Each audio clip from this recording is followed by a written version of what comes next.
En parlant, et donc, ouais, voilà, par rapport à ça, et sur cette consultation, mais vous pouvez la faire encore, la consultation d'ailleurs. Vous allez sur le site Culturique, il y a l'onglet consultation, répondre à la consultation, où vous avez plein de questions sur quel RIC vous préférez et quelle modalité, enfin tout ça, tout ça. Mais les médias, non, faut pas leur faire confiance. Moi, les médias, quand je vois par rapport au mouvement là, le 10 et le 17, mais ça y est, ils commencent leur putain de charabia. C'est l'extrême gauche, c'est l'extrême droite. Alors, C'est le pour même ça, média, laisse-les, puisqu'ils ne savent hein, pas ce qui est non, positif.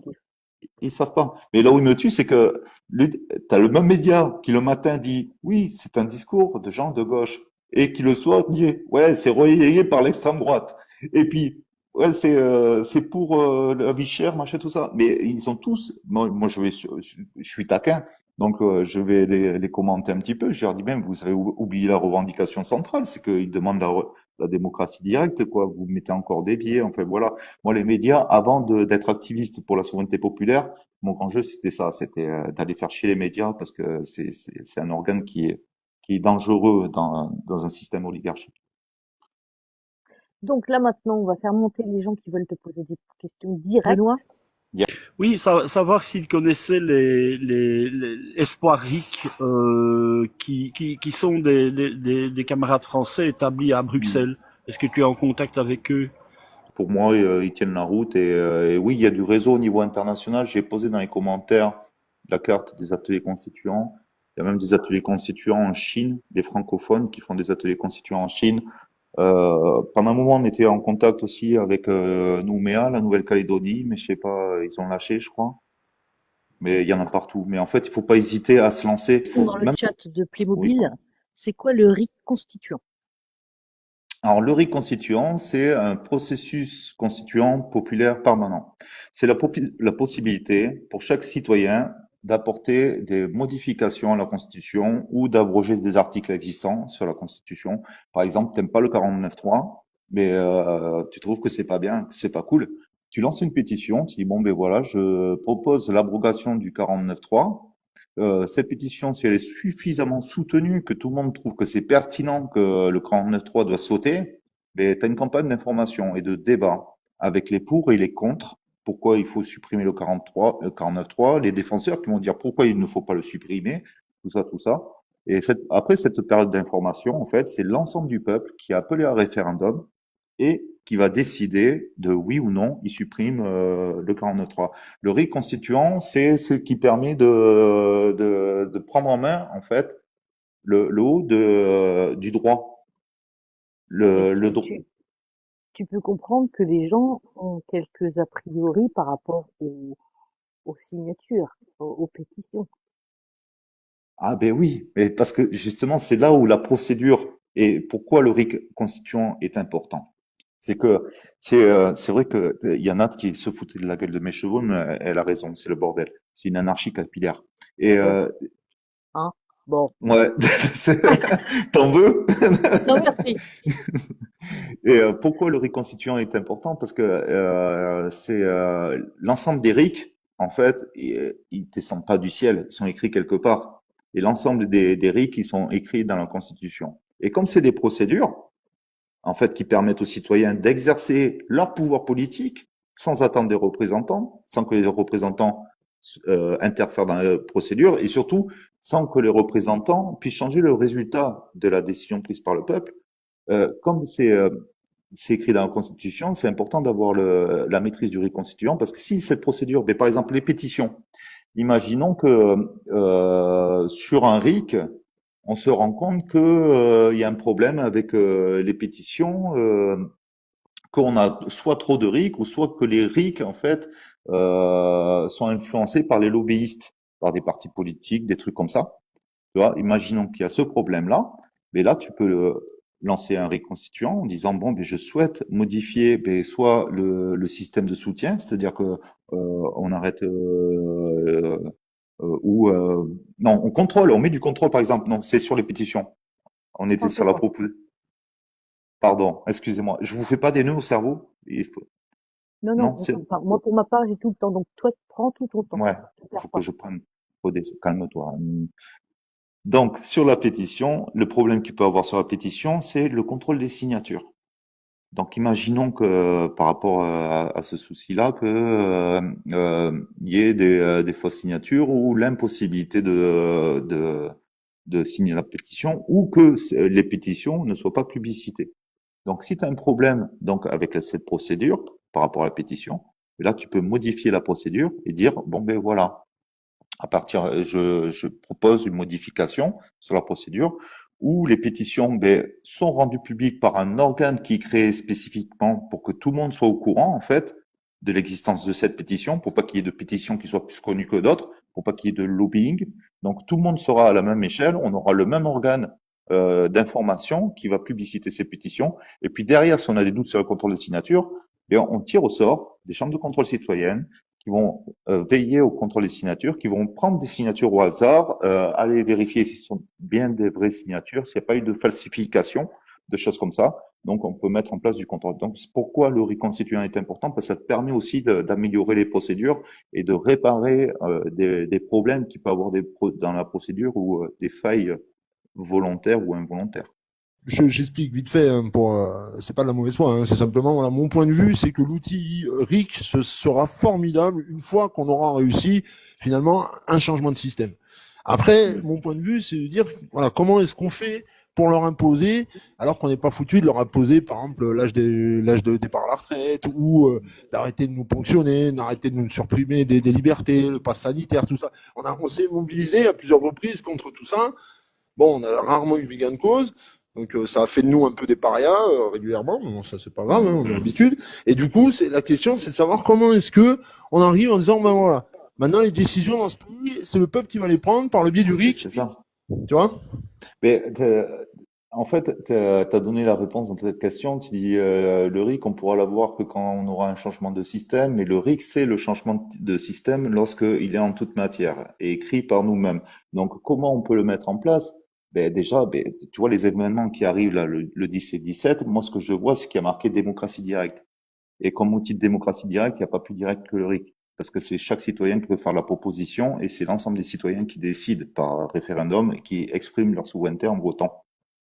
Donc, comment on peut l'obtenir? Par la pression populaire, mais à condition. Il y a toujours les conditions pour que ça fonctionne, c'est qu'on soit le maximum à être instruit là-dessus. Il faut pas attendre qu'il y ait juste une personne ou un petit groupe de personnes qui portent le RIC. Et il faut qu'on soit plus nombreux à comprendre les mécanismes, à travailler sur les failles et, et puis apporter le message autour. Et lorsque on comprendra ça, que l'on sera très nombreux en fait à porter cet outil qui est indispensable en fait pour faire un régime démocratique, ben, soit ça se fera ben, par la force, la soumission du pouvoir, soit ça se fera, ben, ça c'est pour ceux qui croient au Père Noël, des élus qui vont dire bon ben, écoutez, je baisse mon falzar, je vous donne le pouvoir. Mais ça, moi, j'y crois pas du tout. Voilà. Mais moi, pour moi, il y aura que la pression populaire et donc les conditions pour qu'on puisse mettre en place un RIC qui sont super importantes à mon sens, c'est que on comprenne un petit peu ces mécanismes et qu'on réponde aux failles, qu'on comprenne, qu'on arrête de parler des problèmes que peut avoir le RIC, alors que les solutions ont déjà été trouvées, elles ont été travaillées, ce qui ne sont pas très connues parce que en fait on tourne en boucle un petit peu sur les réseaux sociaux, on est enfermé dans des bulles d'entre-soi, donc ces solutions elles courent pas et donc il faut aller les chercher. Une fois qu'on a trouvé ces solutions, ben en parler. Et puis lorsqu'il y a d'autres problèmes, ben en discuter aussi des autres problèmes pour le faire évoluer. Et en fait, c'est en discutant des problèmes qu'il y a sur le RIC et en comprenant les solutions qu'il y a sur les modifications du RIC que on va comprendre comment ça fonctionne. Et quand on sera nombreux à comprendre comment ça fonctionne, mais il va s'imposer de lui-même parce qu'on va trouver que c'est un outil formidable. Donc la pression populaire, moi je vois que ça. Une Donc, grosse pression. étape 1, répression populaire. Voilà. On les chope, on les vire. De quelque manière que ce soit Ouais, mais tribunal, attention. tribunal populaire, si possible ne pas en faire euh, des victimes ou le terme Normie trouve-le tout de suite, Martyr. Martyrs, merci beaucoup. Il faut qu'ils soient jugés pour leurs actes. Donc, qui Nuremberg 2, moi j'aime bien ce mot-là, mais cela ne n'engage que moi.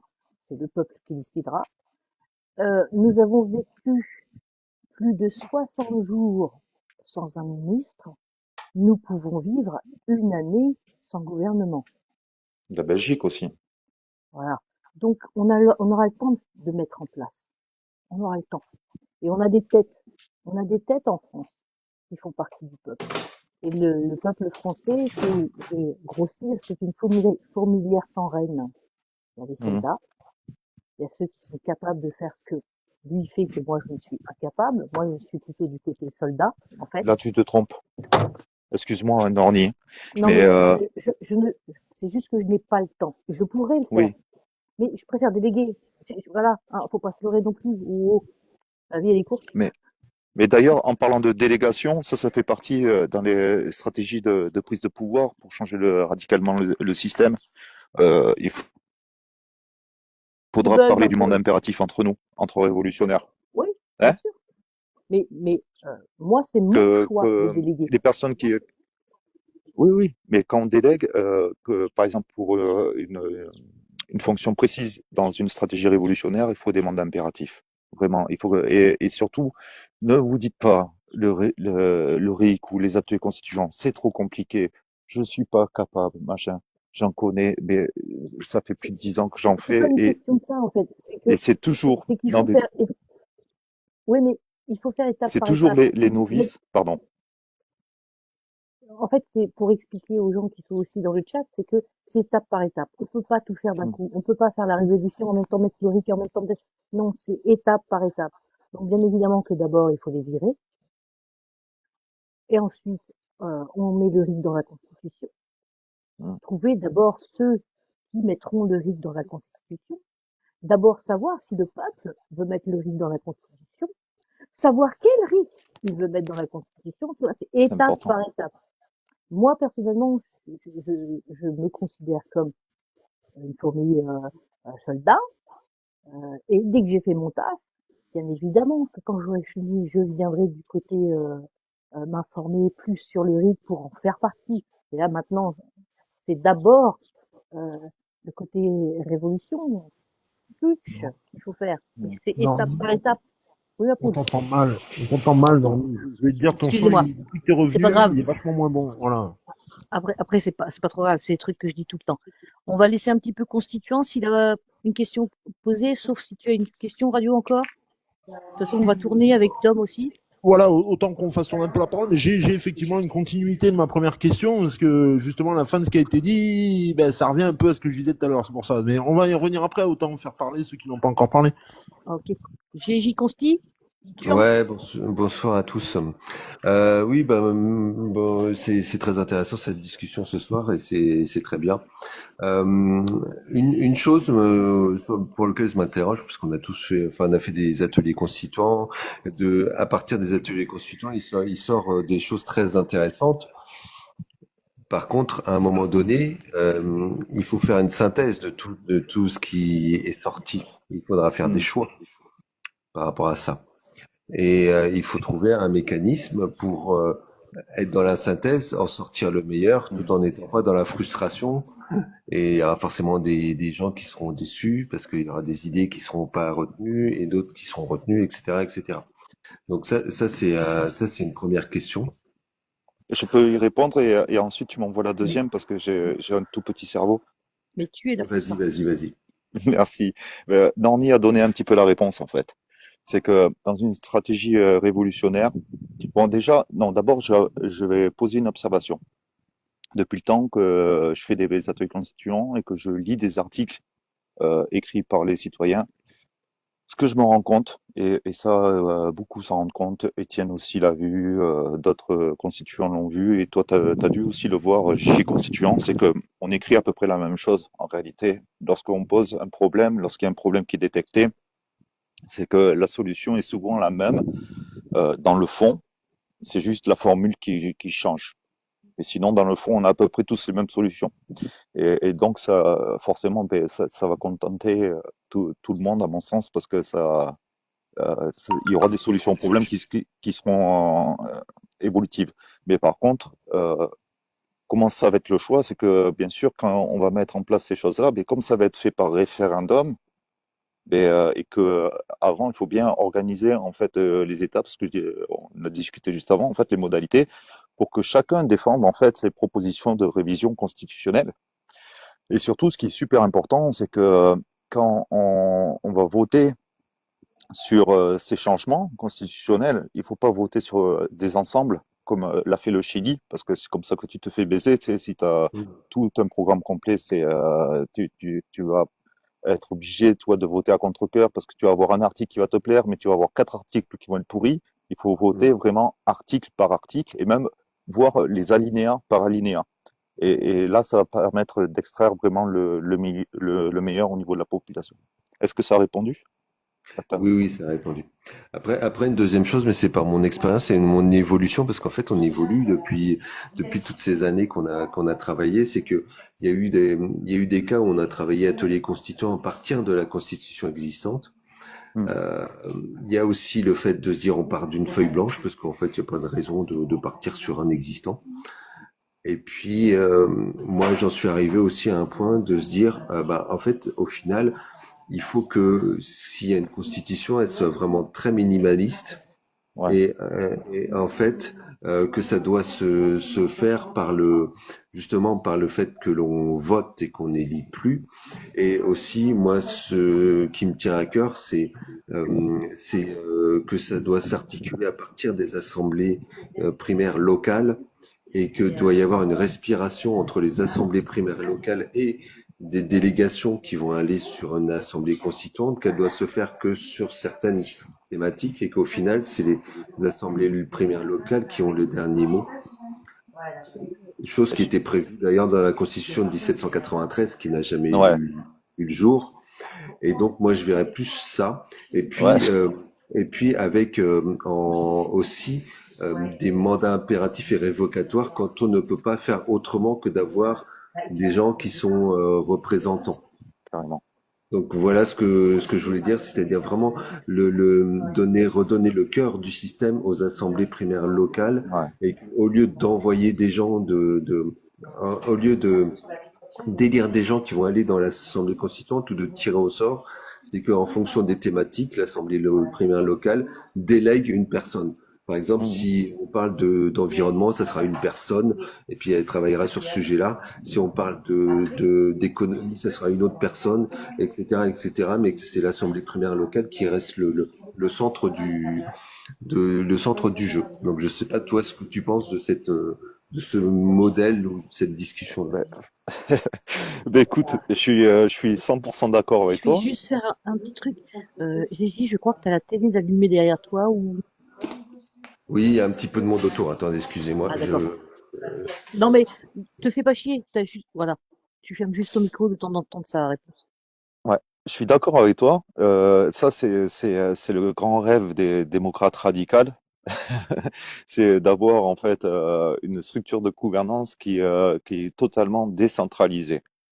C'est-à-dire avoir une confédération démocratique avec le principe, avec la subsidiarité ascendante. Alors ça, c'est des mots qui font peur, mais en fait, c'est ni plus ni moins que le pouvoir, il démarre des communes et il remonte à l'État et c'est les communes qui décident. C'est un truc qui est totalement décentralisé. Mais stratégiquement, quand tu parles avec les gens autour de toi, ils sont pas prêts à avoir ça du jour au lendemain, ce changement aussi radical, à mon sens. Ça, c'est le doux rêve des gens qui travaillent sur les ateliers constituants, mais il faut tenir compte de tout le monde. Il faut être inclusif et se dire, faire le premier pas, donner le plus de pouvoir possible et surtout, par exemple, dans les modalités du RIC constituant, par exemple, de dire que la forme républicaine, ça non, on peut la remettre en question parce que c'est aussi ça, la forme républicaine, c'est un gouvernement centralisé. Et tu vois, ce que je disais en début de live, c'est que nous, sur un atelier, il y a eu un article où en fait on s'autorise à changer la forme de gouvernance, la structure de gouvernance et d'avoir une subsidiarité ascendante. Donc ça, pour moi, à mon sens, c'est quelque chose qui va venir, mais dans le temps, lorsque les gens vont s'exercer à la démocratie directe par les outils comme le RIC, et après, dans quelques années, lorsque les gens se rendront compte qu'en fait, c'est vachement mieux de décider nous-mêmes et d'avoir des choses qui sont beaucoup plus décentralisées, que ça viendra petit à petit. Mais je pense pas que ça sera possible, même dans une stratégie révolutionnaire, parce qu'il y aura des gens qui vont s'opposer, qui vont te dire oui, mais moi je préfère aller voir le foot et que ça m'intéresse pas, tu vois, d'aller dans des assemblées locales, des trucs comme ça. Non, ça va être chiant, ça va prendre de mon temps. Enfin voilà, on risque de s'opposer avec beaucoup de personnes et le but quand on veut changer le système, c'est que d'avoir le plus d'opinions favorables sur le changement de système. Est-ce que ça a répondu? Oui, oui, non, mais oui, je comprends, oui, je comprends la stratégie. Après, c'est vrai qu'on se rend compte que de toutes les façons, il y aura qu'une participation relative et limitée à ces choses-là. Faut pas se leurrer. Après, Faut pas se leurrer. Il n'y il aura faut pas une réaliser aussi, participation massive. après, il faut réaliser aussi que faut pas se mentir, une partie de la population qui ne comprendra pas. Oui, c'est clair. Donc, ça sera à nous de prendre tout notre temps je vais pas dire pour les instruire, mais c'est un peu ça, hein. Et il y aura du boulot. Ouais, ouais, je suis tout à fait d'accord avec toi. Et puis juste en conclusion, parce qu'après je vais vous laisser, mais bon, c'était très intéressant. Moi, la République, j'ai arrêté il y a longtemps. Donc, faudra pas appeler ça une République. Mais ça, c'est juste mon avis. On est d'accord. Ce ne sera pas une sixième ou une cinquième ou une Ah septième. non, non, je veux pas de Ce ça. sera Moi, pas je une veux pas de ça. république. Bien évidemment que non. Ça- Exactement. Déjà, ça passera par référendum, donc le peuple décidera par lui-même ce qu'il veut. On est d'accord. On est d'accord. Tout devra passer par référendum, tout, Hmm. sans exception. Et si c'est une décision par un, après, j'en parle comme ça, mais ça serait une logique après, et c'est le peuple qui en décidera aussi. Mais comme le sud de la France n'a pas les mêmes besoins que le nord de la France, je pense qu'on pourrait éventuellement aussi faire des RIC par canton, où la Normandie, on va dire, se dira, bah écoute, nous, on a nos nappes phréatiques, c'est un exemple parmi tant d'autres, bien évidemment, qui regorgent d'eau, on pourrait en envoyer dans le sud. Et par référendum, après, le peuple n'est pas con, hein, ça sera oui, et puis hop, basta. Je crois qu'il y aurait peut-être même pas besoin de référendum, mais ça serait une logique de passer par un référendum pour tout. Hmm. Ouais, puis c'est le principe de subsidiarité où en fait les décisions doivent être prises au plus proche de là où elles sont exercées. C'est Donc ça. voilà. Ok. Dans la logique, la fluidité, et putain, je vous jure qu'on aurait une vie vachement bien. Et j'aimerais le vivre de mon vivant, mesdames, messieurs, dames. On l'espère tous. Il faut savoir que nos chers représentants politiques, moi je les appelle des maltraitants, s'assoient sur les constitutions. Exemple, je vais vous lire un extrait de la constitution belge. Je vous promets que ça va pas être pelant, ça va pas être long. L'article 23 de la constitution belge. Chacun a le droit de mener une vie conforme à la dignité humaine. À cette fin, la loi, le décret ou la règle visée à l'article 134 garantissent, en tenant compte des obligations correspondantes, les droits économiques, sociaux et culturels et déterminent les conditions de leur exercice. Ces droits comprennent notamment 1. Le droit au travail et au libre choix d'une activité professionnelle dans le cadre d'une politique générale de l'emploi visant entre autres à assurer un niveau d'emploi aussi stable et élevé que possible, le droit à des conditions de travail et à une rémunération équitable, ainsi que le droit d'information, de consultation et de négociation collective. La suite, ça va aller vite. 2. Le droit à la sécurité sociale, à la protection de la santé et à l'aide sociale, médicale et juridique. 3. Le droit à un logement décent. 4. Le droit à la protection d'un environnement sain. 5. Le droit à l'épanouissement culturel et social. Et 6. Le droit aux prestations familiales. Bien, je vous garantis que actuellement, malgré que ce soit coulé dans le marbre de la Constitution belge, cet article, il est complètement mis à mal avec un gouvernement actuel qui fait la chasse à tout. Ils font la chasse à tout. Font la chasse aux pensionnés. Ils font la chasse aux Minimex, c'est l'équivalent de vos RSA. Ils font la chasse aux chômeurs. Le travail est dévalorisé. Il faudrait travailler plus pour moins d'argent. La famille, on la voit de moins en moins. Les soins de santé, ils sont absents. On n'en a plus. Donc, vous voyez ce très bel article 23 de la Constitution belge. Eh bien, actuellement, nos grands maltraitants se soient totalement dessus. Donc, il est important aussi de prévoir des organes de transparence, comme nous en avons prévu, nous, en Belgique. On a un organe qui s'appelle Transparentia, qui est déjà très actif, mis à mal, attaqué de toutes parts. Le pauvre Claude Archer, qui est le fondateur de ce truc, il s'en prend plein la gueule pour pas un rond pour le moment, mais enfin, cet organe existe, Transparentia, qui vise à la transparence des comptes publics et à la transparence de tout mandat public. Et donc, bien sûr, le RIC, bien sûr, des ateliers constituants, bien sûr, une constitution équitable pour le peuple, mais il faut aussi des organes de transparence où le peuple lui-même peut aller voir ce qui se passe, comment ça se passe, et révoquer à tout moment. Je peux? C'est Oui, ton je live. tout. Oui. En fait, ouais, enfin, la hiérarchie, en fait, tout ça, on va y Alors, revenir. attends. Hop, voilà. Ouais, ça, tu sais, c'est hop, la Constitution, oui, elle est là, et tant que c'est ceux qui sont censés être soumis à ça qui la maîtrisent, ils feront ce qu'ils veulent. Donc, ils la respecteront pas, ils pourront faire passer, par exemple, le droit international au-dessus de la Constitution, et même, comme on a vu, comme ça peut être possible, des décrets qui ont empêché la libre circulation, et pourtant la libre circulation, elle est dans les droits de l'homme, qui fait partie du principe du droit constitutionnel, en fait, qui est dans le préambule de la Constitution. Donc, le meilleur organe de contrôle, parce que le RIC, c'est aussi ça, c'est surtout ça, c'est un contre-pouvoir citoyen. C'est comme c'est le citoyen qui a la maîtrise de ça, et bien, il peut imposer ces choses-là aux représentants. Et si on a la maîtrise de la Constitution, ils seront obligés de la respecter. Pourquoi? Parce qu'ils auront une épée Damoclès au-dessus de la tête. Parce que nous, on aura le pouvoir de réviser la Constitution, mais ce qui est important aussi, c'est que eux, il faut les empêcher de réviser la Constitution sans notre accord. C'est là où c'est important d'ancrer nos droits.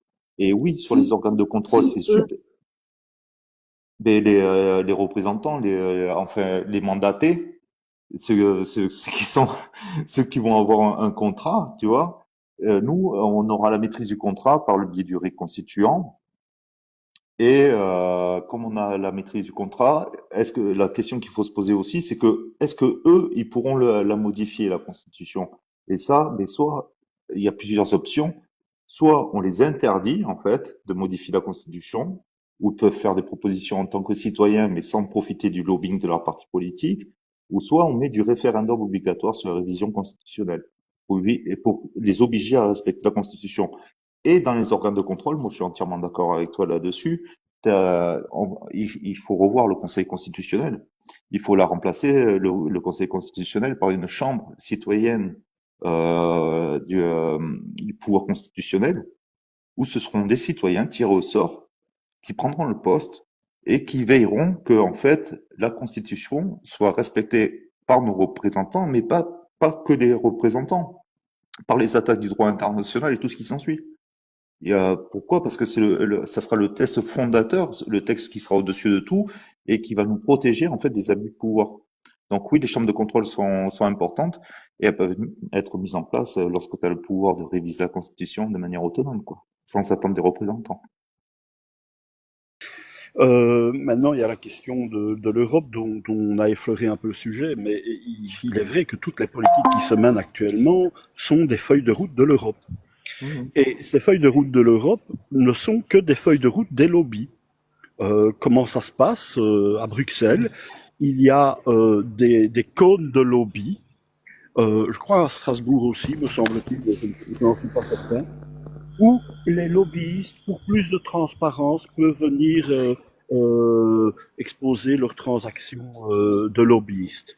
Mais en réalité, En réalité, ils arrivent à des articles de loi pondus par l'avance par leur cabinet de conseil, Deloitte, McKinsey et autres, et ou PwC, en Belgique c'est fort le cas avec PwC, PricewaterhouseCoopers, et les ministres n'ont qu'à mettre leur signature en bas d'une page et puis voilà, c'est réglé.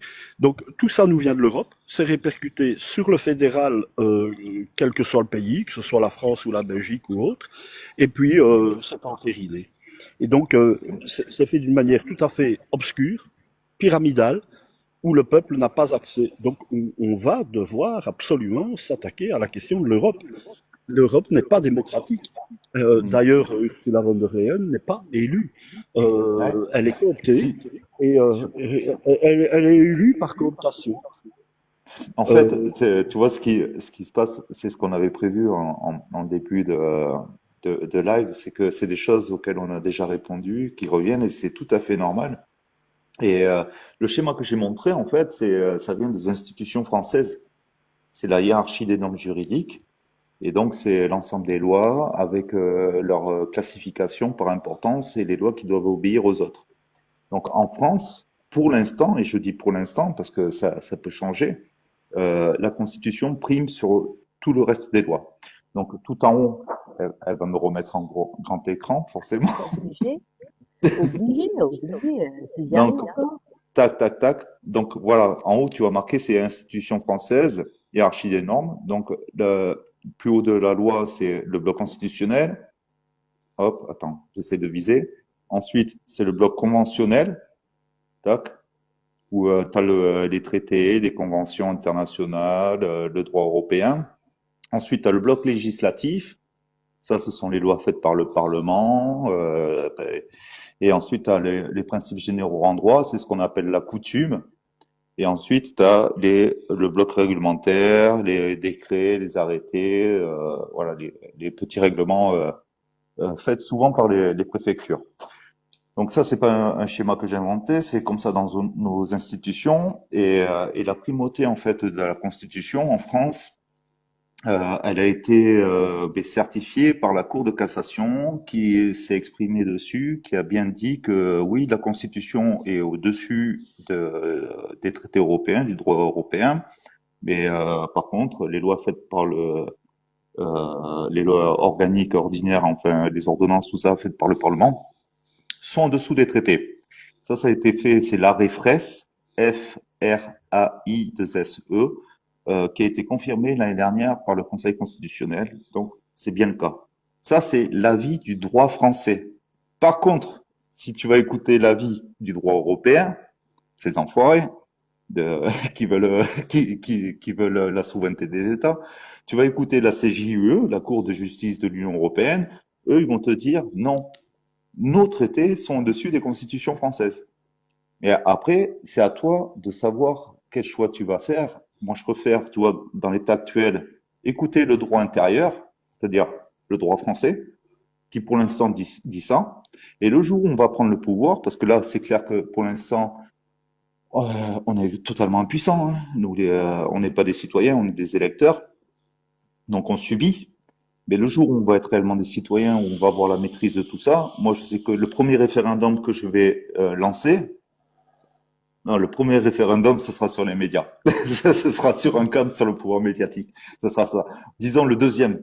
Peut-être deux en même temps. Les deux référendums que je vais lancer en même temps, ce sera sur donc le pouvoir médiatique, mais aussi sur un article qui va préciser, de mémoire, je crois que c'est l'article 54, 55 de la Profite, Constitution. je fais une interlude. Jojo, arrête de me casser les couilles avec ton appel. On est là pour le RIC. Point. Ok.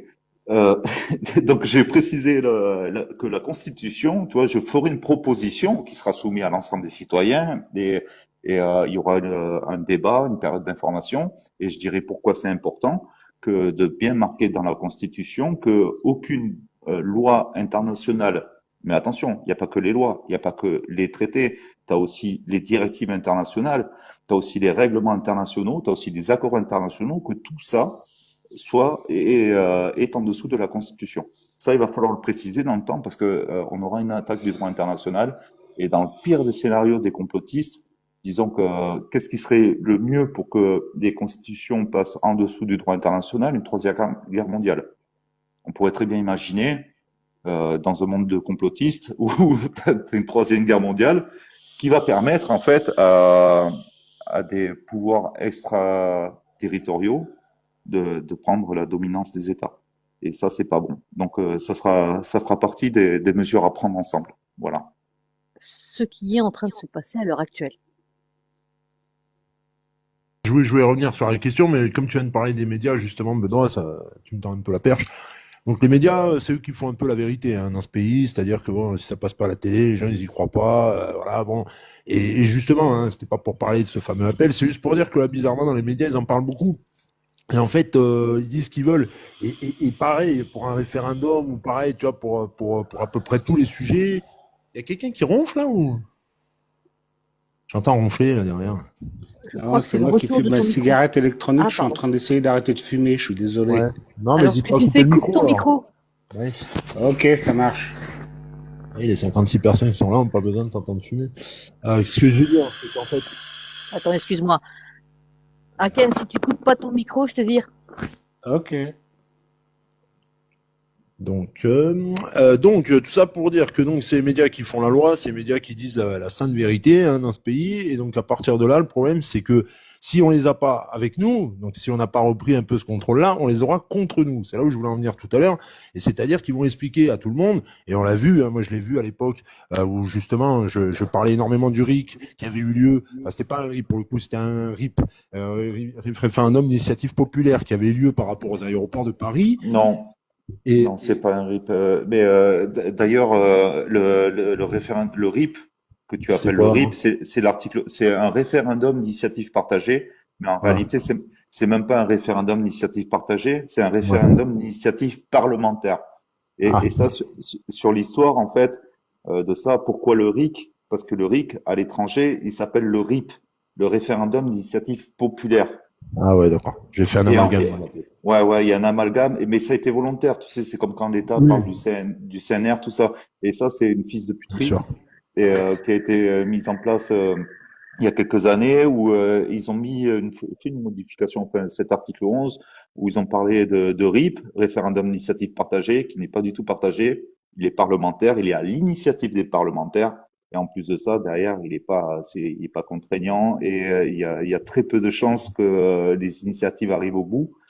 Et, c'est pour ça que lorsqu'il y a eu cette enculerie, Oui. il y a une personne en France qui s'appelle Yvan Bachot qui a dit, ben, on va changer le nom.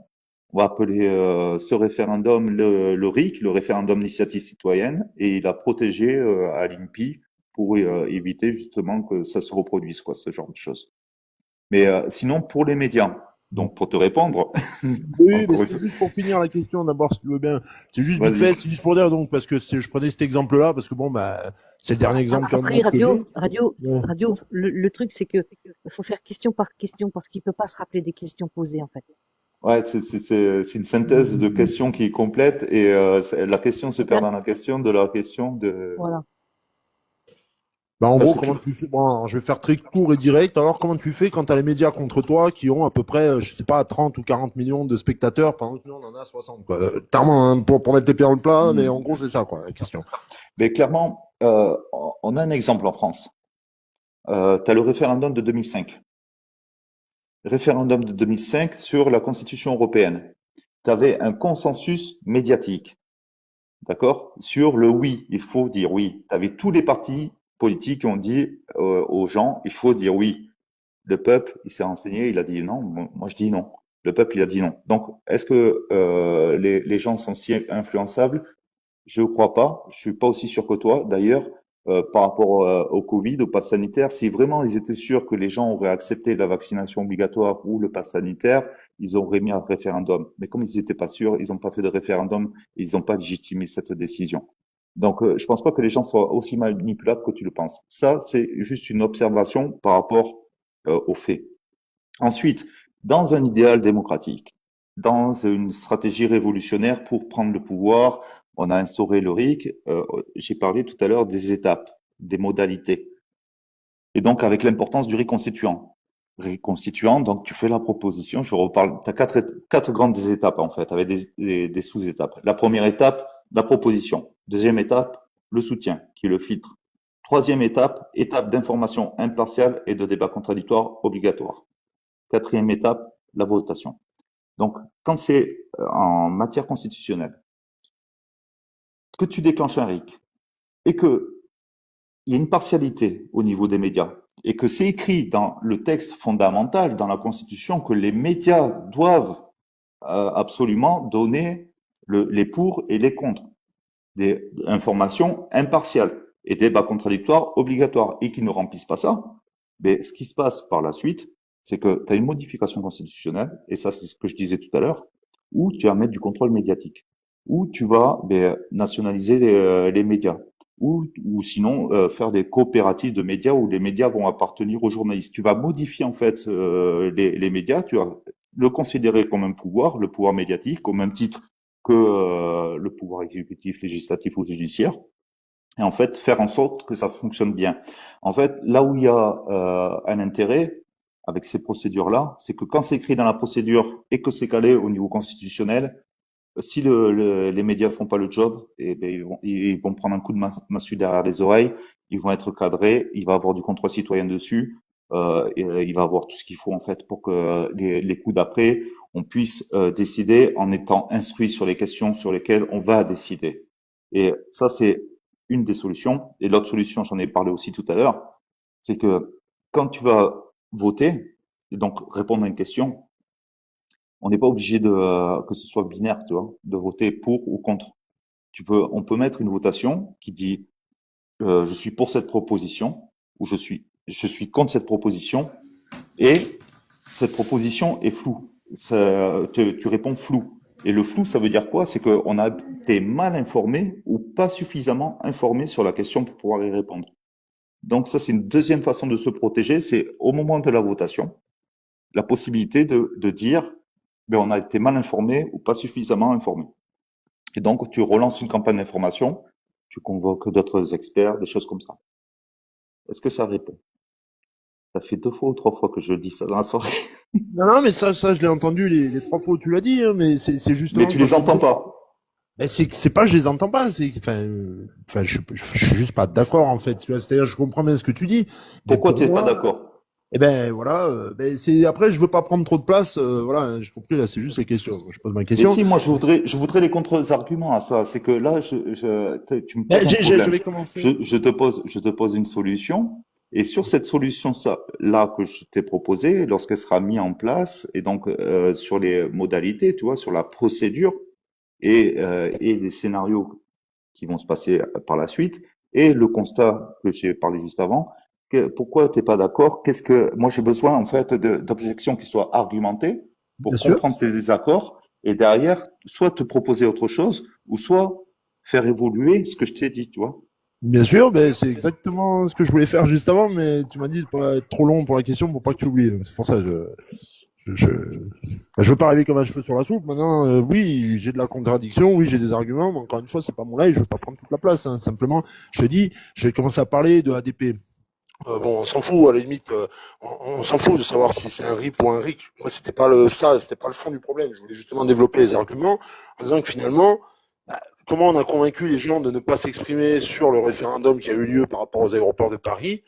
Eh ben, en les maintenant dans la médiocrité, en disant, mais qu'est-ce que t'en as à foutre? T'as déjà pris l'avion, toi? Mais qu'est-ce que t'en as à foutre? Alors qu'on parle de la première frontière française. D'accord? Plus de gens qui transitent par les aéroports de Paris que par toutes les autres frontières de France réunies. Sur ADP, le référendum n'a pas eu lieu. C'est différent. C'est juste le soutien à la pétition n'a pas été publicité par les médias. Ils l'ont tu. Ça, c'est vrai. Et c'est un problème. Et ça, c'est une chose qui doit être aussi anticipé dans les procédures de RIC, tu vois, que lorsqu'il y a une pétition qui est lancée à l'initiative des citoyennes, qu'elle soit publicitée par les grands médias afin que tout le monde soit informé. Mais dans le problème d'ADP, c'est pas ça, c'est pas que le référendum n'a pas été publicité, parce que le référendum, il a même pas eu lieu en fait. Et c'est ce que je te disais tout à l'heure, c'est que la procédure en fait du référendum d'initiative partagée, elle est biaisée. Ils sont pas obligés. Le Conseil constitutionnel il peut dire mais non, on fera pas de référendum. parce que c'est anticonstitutionnel ou parce que voilà. Ben, justement, mais pourquoi il n'a pas eu lieu? Parce qu'il n'a pas atteint les 4 millions de signatures, parce que les médias n'en ont pas parlé, et donc il y a eu que 1 million de gens qui se sont mobilisés, qui ont signé justement la pétition pour qu'il y ait un référendum. Et excuse-moi l'expression, on l'a eu dans le cul, voilà. Et donc c'est pas que je suis buté, c'est pas que j'entends pas tes arguments, mais entends les miens. Les médias malheureusement aujourd'hui sont indispensables pour parler au plus grand nombre. Et c'est terrible, hein. Moi j'en suis le premier désolé, mais c'est une Mais, réalité, et ça fait chier. mais si le peuple devient souverain et instaure le RIC, les médias devront suivre les règles données au peuple. Donc la donne est changée. Regarde, à C'est l'heure ça. actuelle, il y a eu, je vais dire que 1,5 million de signataires pour le Duplon, et pourtant les médias en parlent. Alors qu'il fut un temps, on avait plus de 4 millions de personnes qui ont signé une signature, qui ont signé une pétition, et les médias n'en ont pas parlé. Bien sûr, Norny, et puis tu as 30 millions de gens qui ont voté non à l'Union européenne, on y allait quand même. Mais ce que je Voilà. veux dire, Donc, si le peuple devient souverain, bien évidemment que tout ça changera. Donc, bien évidemment que le peuple sera au courant de tout, puisqu'on fera en sorte, puisque le peuple fera en sorte qu'il soit au courant. ben, je suis d'accord avec toi, Norny, mais comment le peuple pourrait-il devenir souverain sans en avoir le RIC? Et pour avoir le RIC, il faudrait qu'il soit souverain. Donc tu vois bien que C'est c'est un ça. problème. C'est C'est étape l'œuf par ou la étape, poule. en fait. C'est étape par étape. C'est d'abord, on dégage ceux qui nous assujettissent. Ensuite, le peuple décide par lui-même d'instaurer un RIC, mais il faudra que ça passe par référendum, du savoir quel RIC. C'est étape par étape, en fait. C'est ça. Mais la Oui, première Et étape, dans les étapes aussi, ce qui est important, c'est de faire ce qu'on fait ce soir et aussi de le faire dans la vie de tous les jours. Moi, n'hésitez pas vraiment à me solliciter si vous me trouvez pas sur les réseaux, passez par Norny. Moi, je me rends disponible pour qu'on discute comme ça ce soir et monter en compétence pour éviter de se faire baiser. Parce que ça y est, maintenant, ton objection, Dom, je l'ai entendu. C'est pas sur le référendum, mais sur la, euh, la connaissance en fait de l'initiative et donc de la pétition. Et ça, pareil, on en a parlé tout à l'heure, mais avant que tu arrives, il me semble, c'est que l'idée, c'est pour éviter le problème suisse, en fait. En Suisse, ils ont le référendum d'initiative citoyenne, le RIC constituant.